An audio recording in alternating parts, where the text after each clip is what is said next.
Rod Serling. You're listening to the Zero Hour. Rest your eyes.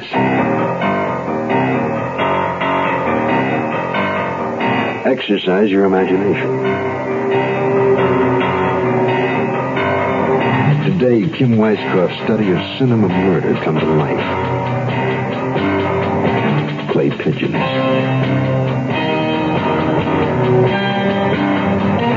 Starring Lee Merriweather. In the Mutual Broadcasting System presentation of The Zero Hour.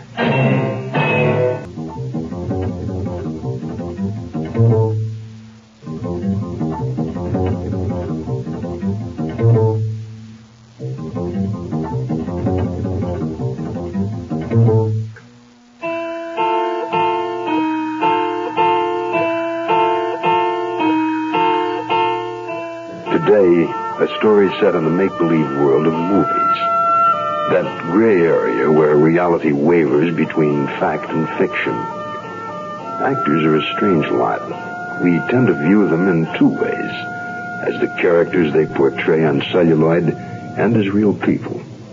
But in both cases, they seem larger than life. We're about to meet Millie Clay, a woman whose job it is to funnel our interest into the personal phase of actors' lives. Millie Clay is a gossip columnist. She calls her column, and we call our story, Clay Pigeons. When dear friend Norman Sharnoff invited me on location for his new picture, little did I dream how much action I would see both on and off camera. Norman's directing Bees in a Bonnet here in the Mojave Desert, and his co-stars, luscious Paul Helms and sultry Robin Albright, have been doing their best to render the title an understatement. Well, today, for the first day in 5, shooting ran according to schedule. But the moment the cast and crew broke for supper, the buzzing began in earnest. Norman, you've got to send her home. Millie Clay's poison on a picture. She thrives on our agony. Look, Herb, we need the publicity. We don't need the kind she'll give us. The way Paul and Robin are carrying on, she'll kill us. We'll never get the picture finished. Yeah, we'll only be here 5 more days. I can handle Millie Clay. Come on. Let's get a drink before our star taps us out.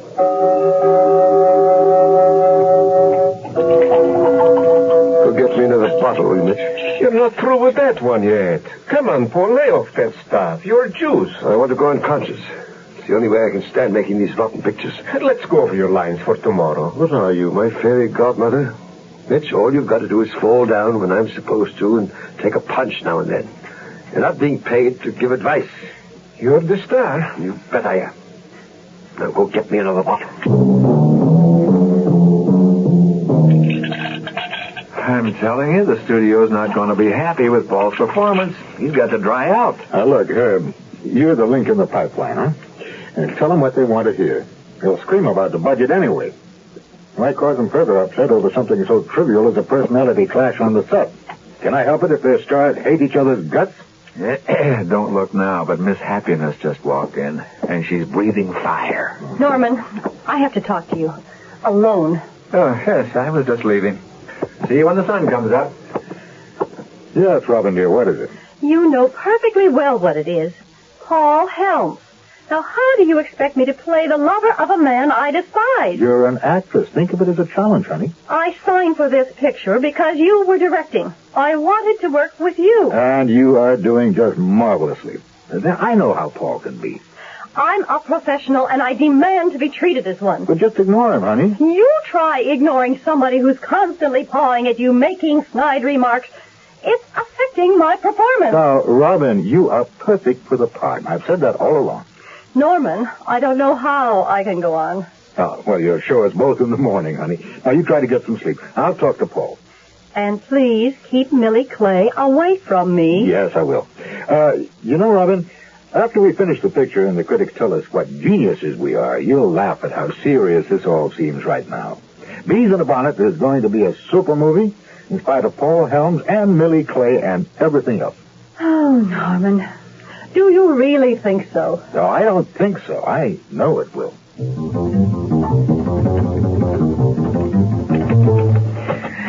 It was another eventful day in the making of what will probably be one of the most uneventful movies of the year. For Norman Shawnoff's sake, the dear man, I hope the filming is concluded briskly and without further incident. More clay pigeons tomorrow. M.C. All right, Cat. That's it for today. Have a close day. Let's get ready for the stunt. We still have the light. Thank you, Robin. You were sensational. Oh, thank you, love. It was easy playing that scene without the added burden of my leading man. Robin, darling. Oh, hello, Millie. Norman, you don't mind if I pick your star's brains, do you? You better ask her. They're her brains. Is Mitch up on the second floor yet? Tell me, darling. A dear friend of mine tells me that your ex is about to remarry. Would you care to comment? Something I can quote, of course. Move those booms. We need this area clear. Norman, I can't find Paul. We got revised pages for him. Try the trailer, the one with the booze. Yeah, right. All right, let's move it. Last shot of the day. Now, please, Millie, can't it wait? Darling, I'm offering you equal time. Well, I'd rather not comment for publication. Now, if you don't mind, I'd like to change. Oh, just one question. Oh, all right. A little bird told me that someone on the set has been carrying a torch for you for a long time. I take it that it's not Paul Helms. You'd better change the newspaper in your bird's cage, sweetheart. All right, Lenny, now get it in one take if you can. It's a straight drop. He'll be coming through the open window, hit the awning, which will collapse. Then he jumps to his feet. He takes a few steps towards the door, and that's all we need.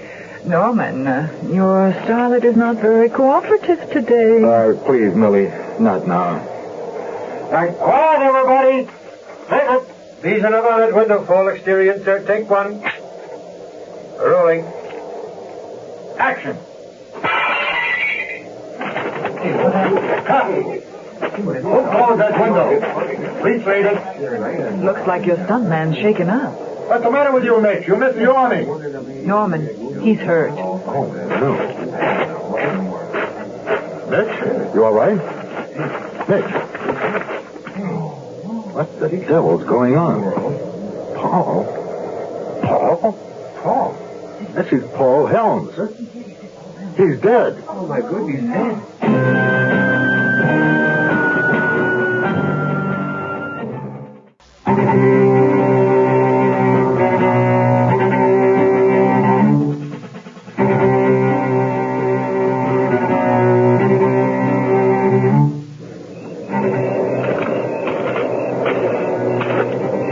Mr. Sharnoff. Helms was dead before the fall. Are you sure, Sergeant Taylor? Positive. Death was caused by a blow to the left temporal bone. He hit the ground on his right side and broke his shoulder. So somebody threw Paul out the window? That's right. What's the stuntman's name? Vargas. Mitchell Vargas. You haven't seen him? No. Do you think he did it? Can't say. You said the Helms wouldn't win any popularity contests. You had to wait in line to hate him. The public loved him, though. Well, somebody hated him. Bad. Somebody here. The area's sealed off. We've already questioned the crew. Anybody else see it happen? Yeah. Gossip columnist, Millie Clay. Oh, is she here? That's her typing. No fooling. Hey, my wife reads her column all the time. You want to talk to her? Sure do. I've never hated a man more, Robin said to me not 5 minutes before Paul Helms plunged to his death. Director Norman Sharnoff was visibly shaken. Oh, yes. Millie, the police are here. They want to talk to me? Miss Clay, I'm Sergeant Rich Taylor. I'm heading up the investigation here. Maybe you could throw some light on the situation. I'll be glad to do anything I can, Sergeant Taylor. My wife, Yvonne, reads your column all the time. Well, I'm glad. Now, Millie, you're not going to print this, are you? Well, why not? Well, you can't. That's why not. Norman, I'm surprised at you. Well, I'm afraid you can't print this, Miss Clay. Not until we're through with the investigation, anyway. It could get you in trouble. Well, I'll be in bigger trouble with my editor if I don't phone this in. Hey, I'm sorry, but I can't let you do that. We've got to keep the lid on this thing for now. Well, we'll see. Millie? Miss Clay, you saw the man fall? Yes, I did. Did you happen to notice anyone in the window before or after Mr. Helms came through it? No, sir, I didn't. Have you seen Mitchell Vargas since that time? No, again. Do you have any idea who might have killed Mr. Helms? I have lots of ideas, but I'm saving them until you're through with your investigation. Now, Millie, please. Well, thanks for your trouble, Miss Clay. No trouble, Sergeant Taylor. Norman. What? Wasn't there a camera going when it happened? I mean, wouldn't the whole thing be on film? Yeah, you're right. We did shoot the scene. Oh, well, could we see it? Yeah, come on. I'll see if the dailies were processed. Director Norman Sharnoff was visibly shaken and came to this reporter for comfort and advice. Mother said there'd be days like this. Tomorrow I'll have an exclusive interview with the elusive Robin Albright, and wouldn't it be just like a Hollywood movie if her secret admirer and the mystery man in the window were one and the same? More clay pigeons to come. MC. Norman, can I see you a minute? Oh, sure, Herb. I got all day. We saw the rushes last night. They didn't show a thing. We got trouble. There's a leak. What are you talking about? Your friend with the typewriter got through to the papers. I just got word from the studio. They're going crazy back there with phone calls. They want to know if it's true that Robin had something to do with Helm's death. Oh, brother. Does Taylor know about this? I don't know. Well, I better go find Millie before Taylor does. You better find her before Robin does. I mean to sue you and your editor for every penny you could ever hope to make. Robin, darling, you're talking gibberish. Your career will skyrocket from the publicity. Oh, you're so full of beans. Now get out of my sight. I've put down fresh newspaper in my birdcage, Robin dear. The little sparrow's hungry. Would you like to feed her the name of your Get turtle dove? out of here.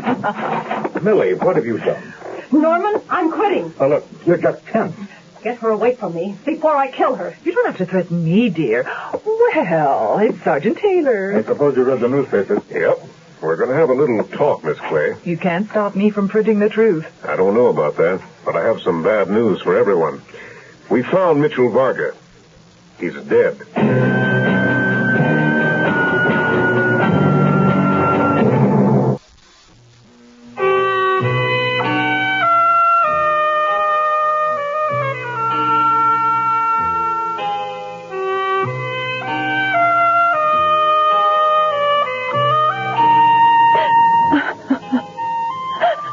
I realize you're under emotional strain, Miss Albright, but could you please answer the question? It's so terrible. It's like a nightmare. You knew Mitchell Varga. Yes, we were almost married once. I married someone else. And it's my fault that he's dead. Oh, there, Miss Albright. It'll all be over soon. Had you been seeing Mr. Varga lately? No, I didn't know he would be here. I didn't even know he doubled for Paul Helms. They were so different. Mitch was so sensitive. You didn't like Mr. Helms. How could I? How could anybody? He was the most arrogant man I ever met. You didn't kill him. What? That was a statement, not a question. Of course I didn't kill him. I hated him, but I wouldn't kill him. Miss Clay referred to a secret admirer in her latest column. That would be Mitchell Varga? Don't tell me you believe that woman. Well, personally, I can't stand her. My wife, on the other hand... Are you saying that Mitch pushed Paul Helms out that window? He couldn't have. Mitch was dead before it happened. What?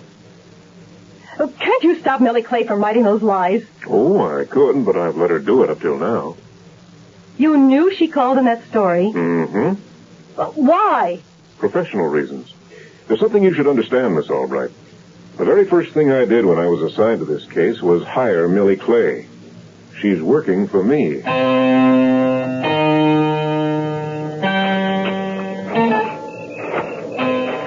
We're finished, Norman. You know that, don't you? And in the studio junking the picture? Yep, and we'll write it off.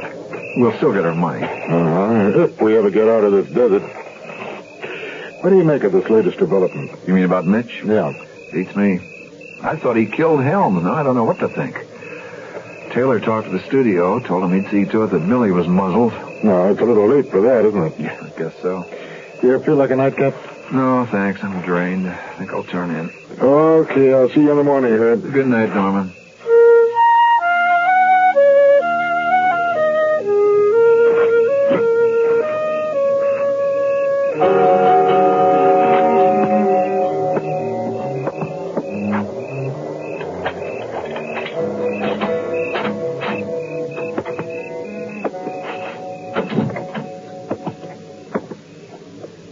I hope you're a heavy sleeper, Millie Clay.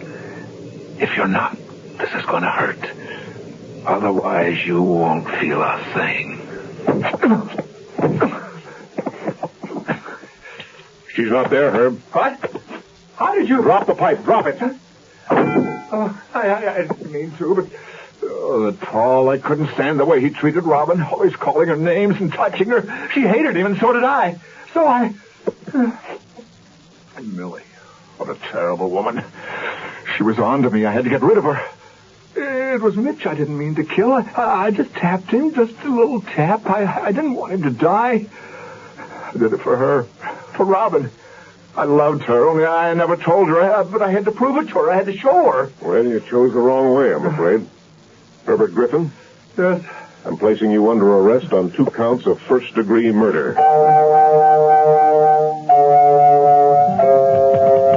Had lunch today at Salvino's with the stunning Robin Albright, just back from 2 weeks in sunny Acapulco. She told me between bites of pasta of her new 3-picture deal with Upaskin's Productions. How the lady stays so trim, I'll never know. This reporter pushed her leafy salad around the plate throughout the entire meal.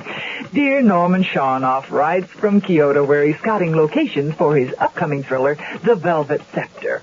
Oh, I wish I were there too, Norman. A special CP to Yvonne and Rich Taylor of Mojave. You have a standing invitation to my humble canyon digs if and when you can stand my cooking. I promise not to serve any clay pigeons, you beautiful people. At least until tomorrow. M.C.